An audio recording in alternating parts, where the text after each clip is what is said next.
My name is Jacqueline Rossiter Montgomery. I was diagnosed with breast cancer at age 37.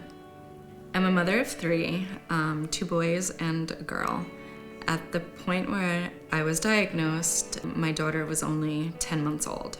I remember feeling off. So I went to the doctor. He did a blood test. It came back normal. And we pretty much just wrote it off to me being a mother and nursing with sleepless nights. Months later is when I felt a lump in my left breast.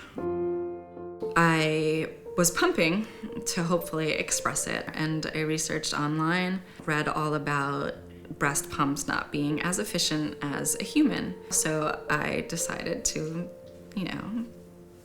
express it myself.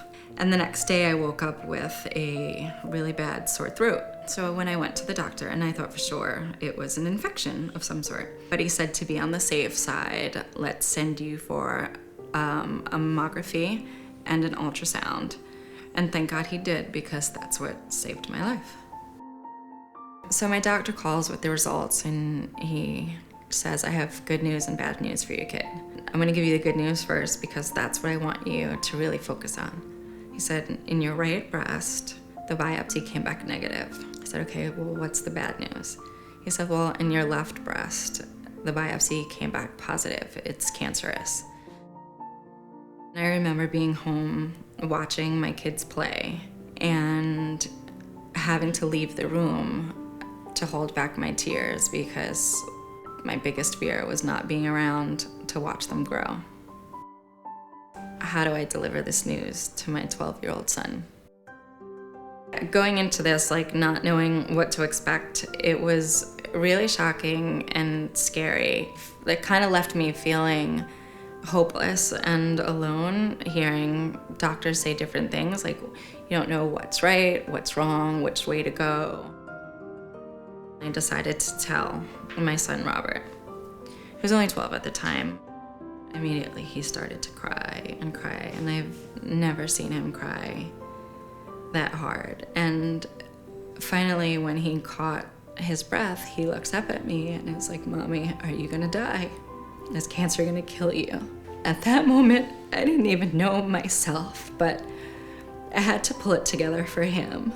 Confidently tell him that no, it's not. I'm going to be fine. This might be hard, it might be a journey to get through, but I will be here. I started aggressive chemotherapy. I was told by my oncologist that week 6 or 7, I'd lose my hair. That was probably the thing that I was least prepared for. My hair was very long, down to my waist. Everybody knew me as Jackie with the long hair. It was almost part of my identity. I shaved my head, ironically, on my birthday while friends and family were over, which was an extremely vulnerable but liberating experience at the same time. You had a decent amount still on the back. I know. That's what I'm saying, you can keep the back. Oh, what are we gonna do? Go on. And I didn't warn my 4-year-old at the time.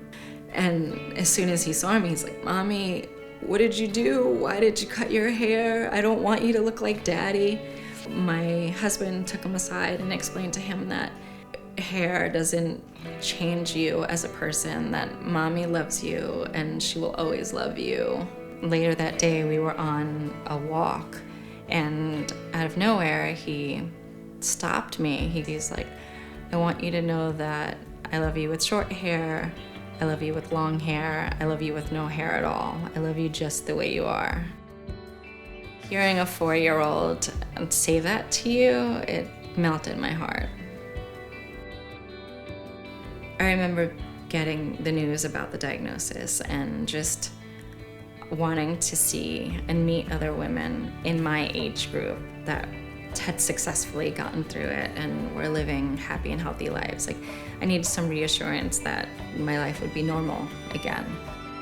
I was introduced to a 5 Under 40 and met some phenomenal women, which is now like a sisterhood. It's comforting and feels very supportive when you have somebody to talk to, about how to break the news to your child. The people that I have met because of it, amazing, wonderful people that will be in my life forever.